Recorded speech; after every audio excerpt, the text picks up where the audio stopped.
I'm Luke, and today's video is about we need to discuss the lack of ability that most people have with dealing with propaganda. We have kind of like 3 words, I guess, that we overuse and underanalyze. So, okay, the first one, virtual. Okay, when we have something that's virtual, we can assume it's not entirely real. A lot of people will excessively live this virtual life and not be present in real life. We tend to forget our human side because we're dealing with, okay, I'm gonna grab like a real example. Like, I was addicted to Twitter like for years. I don't use Twitter for 2 years now, I guess, around 2 years. I was so absorbed in this distorted reality that a fake community and a fake sensation of community gave me, that when I tried talking about anything to a real person, to have a real conversation, I wasn't able to engage in this conversation in a normal way, in a way that I'm supposed to, like in a way that normal people supposedly would do. What I try to say with it is that I think it's more dangerous for kids and teenagers and young adults because your mind is still information. What I mean is, when you're going through puberty, you're going through like a lot of hormones, a lot of body changes, a lot of social problems, a lot of emotional problems, a lot of things all at the same time, all at once, because this is what teenagers are, a mess, and everyone knows it. But when you give those kids the possibility of putting a K-pop idol as an icon, or an anime character, or anyone else as their profile picture, and go anonymous on the internet and say whatever they want and hear and read whatever other people want to say and write. Do you guys think that this is healthy for their development? Because I was there, and I spent my whole adolescence on the internet, and it does harm a lot, and I'm only beginning to understand what I like and what I believe in after I stopped spending more than 6, 7, 8, 9 hours a day using this.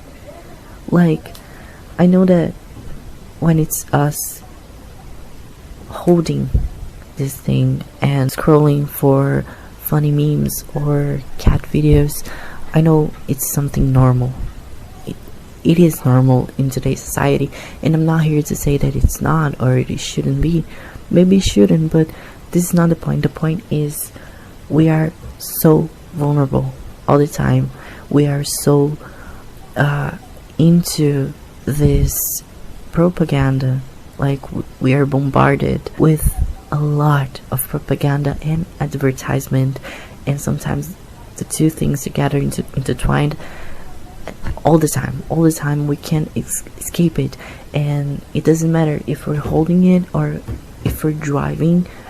All the time that there is advertisement, and at the TV there is propaganda all the damn time. And I'm not here to tell you that TikTok and the Chinese government is here to brainwash you. No, this is not what I mean. What I mean is when we can't differentiate what is real to what is virtual, we'll tend to believe anything we see. Because as well as, like, I'm in university or at school or at work, and a colleague comes to me and tells me, have you seen this new store? They're selling things for $2. And I'm gonna be like, oh, this is definitely true. Okay, a colleague of mine, my friend, is telling me this, so I'm gonna believe it. And even when we think something is not true, when you think a friend is lying to us, and a lot of other friends come to us and say, no, they're saying the truth, it's true, I've seen it. This feeling of the community, the whole community telling you something, you will tend to believe it. The problem lies there, when you don't know. Like, I think we can trust lots of people at work, at school sometimes. Kids these days are kind of, but we can trust our friends, we can trust real people. But when a lot of people say something online, you can tell. It doesn't matter how many people are saying that something is true, you will have to find out if it's true.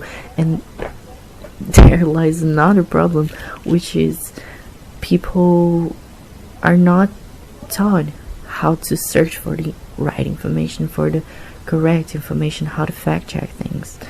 And all of this is to say that when you can't separate what's real from what's virtual, everything can be real, everything can be true, everything, even what's true, can sound fake. So the distortion we live today, it's so dystopian. I don't even know. It gets me on my nerves when I think about it too much.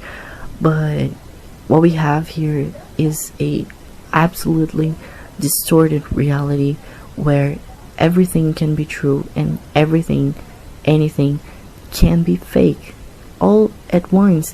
And one thing that is true can be either true and false for each person, and the same goes the other way.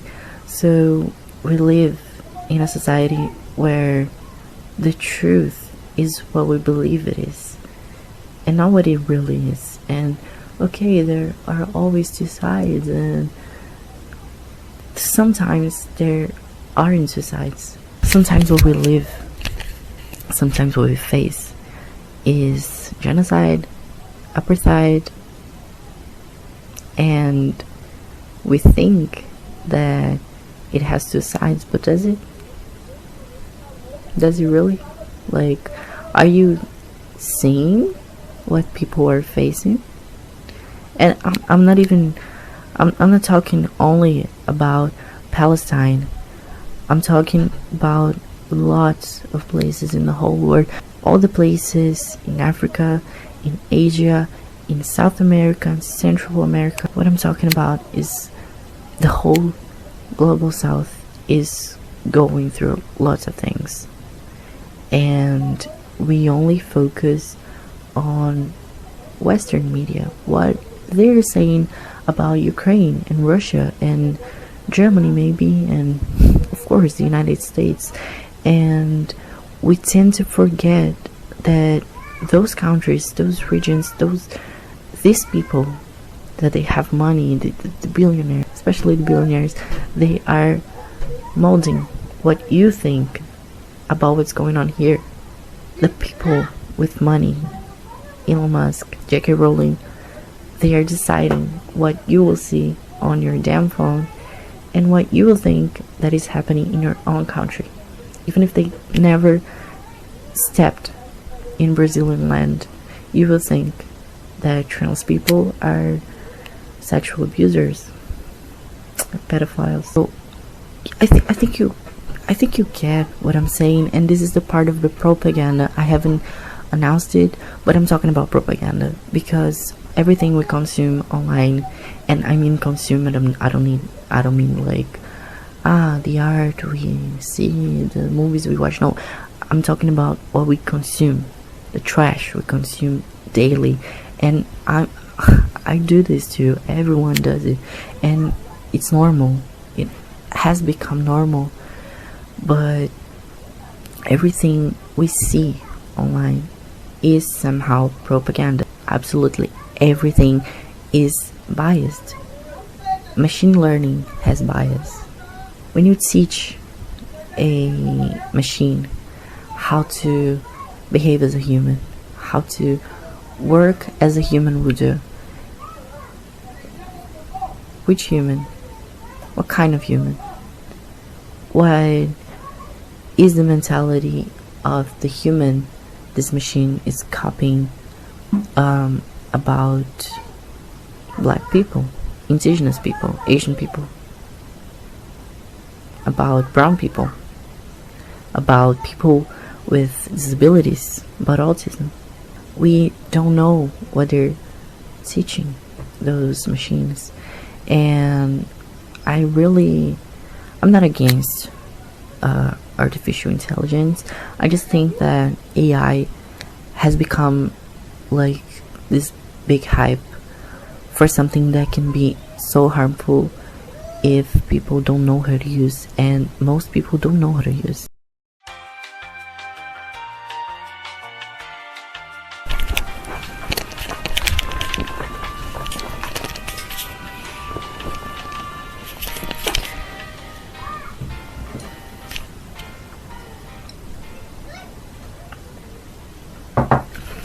I know I've called a topic that was about words that are overused and underanalyzed, but I don't remember what were the words.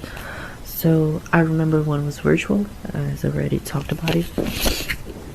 But the others, I guess it was consumed. A lot of people have talked about it already, but I think that I should talk about it because it's so engraved. It's so engraved in our, not even the vocabulary only, but our way of thinking. We think about doing anything that's a passive activity as consuming. I'm not really sure about anything at this point. I'm just really concerned about everything.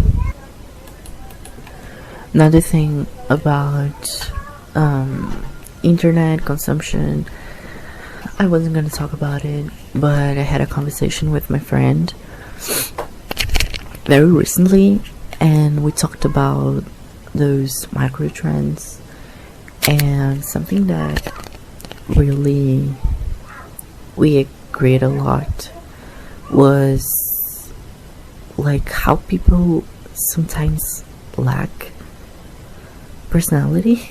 Wait, I'm not judging it and criticizing it as I'm superior, you're just so dumb, because as I've said in the beginning of the video, there is a project. It is a project on making people more susceptible to buying. They're selling a lifestyle that's being slowly not only normalized, but it's being set as the regular way of consumption. I don't know, like when something gets famous on TikTok, I live in Brazil, okay? Think of the distance between the south of Brazil and the United States, where those things always start, okay? When this Labubu shit started, there were Labubu dolls to buy everywhere in my city. Okay, globalization, alright, but don't you think it's absurd? I I think a lot of things we face today and think it's normal are actually really absurd. And some things we see as normal, they're more than absurd. It's past absurd, post absurd. I can't put it into words, but if you don't think those trends are absolutely, how can I say this? I'm gonna try to exaggerate it, but in a way that's not a lie, so that if you just think, okay, you are going to sleep, you're gonna sleep, so you lay down, you're still accelerated, you grab your phone, okay, you open TikTok or Twitter or Instagram, Facebook, whatever. You open a social network, because it's what we do. Reddit, doesn't matter. I'm gonna open Instagram. Okay, I've opened Instagram, and the first thing in my feed is a reels. It's a video. The second one is a picture. The third one is advertisement. The fourth one is a picture from a page I follow. The next one is a video. Advertisement. Post. In less than 10 posts, 2 of them were advertisement. And 4 of them were videos. Okay, this is not even what I was gonna say. It's just absurd. We're laying down and we're gonna scroll on TikTok or Instagram, and we are bombarded with lots of videos about the same thing. I'm not gonna talk about Bobby Goods again. I'm gonna talk about Bobby Goods. Okay, we're bombarded with people paintings, bare kids drawings with colored pens. And when we see the first one, we think, what is this? Like, what the hell? And we see 5 of them, and we're like, is that a trend? What's happening? Why is everyone painting that? And then we see 10 videos, 15, 20, and we're like, okay, it's kind of cute. It's a cute idea. I like. And among these videos and posts, we see people laughing about it. We see people that are passionate about it. We see people that don't really care in the comments, or people don't really care in general. People saying that they don't really care, which is something important. And we see that everyone in our little phone is talking about it. So before I laid down and grabbed my phone, this was not a thing. I was at work, I was studying, I was doing anything else, and I didn't know about those Bobby Goods. I didn't know about it. But in 20 minutes, I know what people think about it online, how to paint it, what colors are the best, I don't know, techniques of paintings, I don't know. I can know lots of things in 20 minutes. Even if I don't want to search about it, everyone's talking about it. So the other week, I walked past a store that sells Bobby Goods. So I buy it because I want to try it. I want to see if it is relaxing, if my anxiety is reduced somehow. I take the book home, I paint it. Of course, I will take a picture of it. I will write something in a post that makes other people know what I think about it. I think you can already guess what I'm trying to say, but we are doing advertisement for other people. When the internet wants to sell us something, it just needs to sell it for a small amount of people that will deliver the message well. A larger community, and so on, so on, so on, until it's a micro trend. But the question is, are they really obsessed about it? Do they really like it?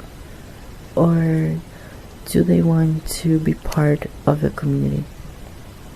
Are you buying the idea that if you paint something that everyone else is painting, if you're doing something that everyone else is doing, you're part of something? Even if this so-called community is just like 5 people online that will like your picture and not comment anything, they're not talking to you about it, they're just watching your stories, they're just watching your posts, retweeting your tweet. Like, are you really part of something?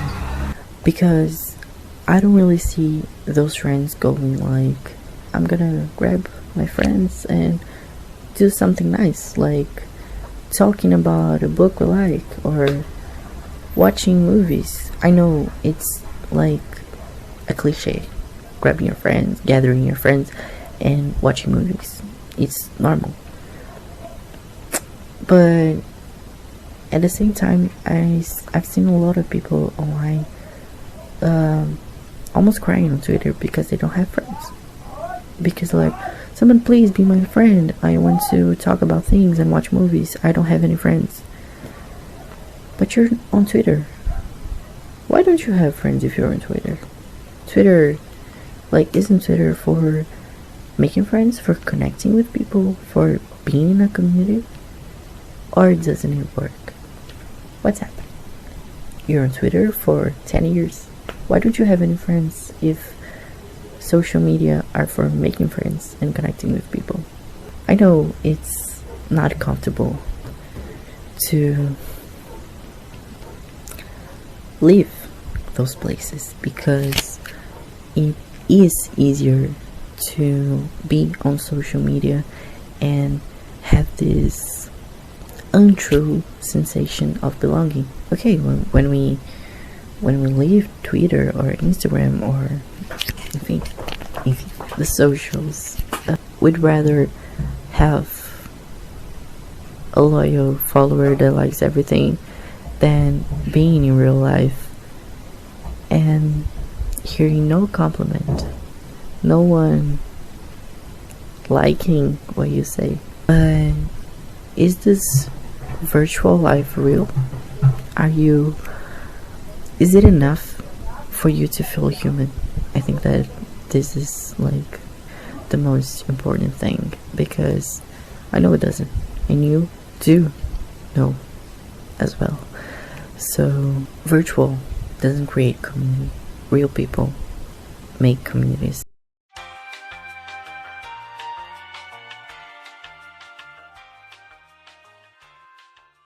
I think I've talked about a lot of things in this video, but I can't help but talking a lot about this topic, as I'm in a field that demands the right sources, the right information, correct information, reliable sources. That's all. I'm just gonna say this because I think I'm running out of battery. So this is what we had for today. I could talk about it more, so I may record another video on similar topics, but that's it for today. Thank you for watching, and bye.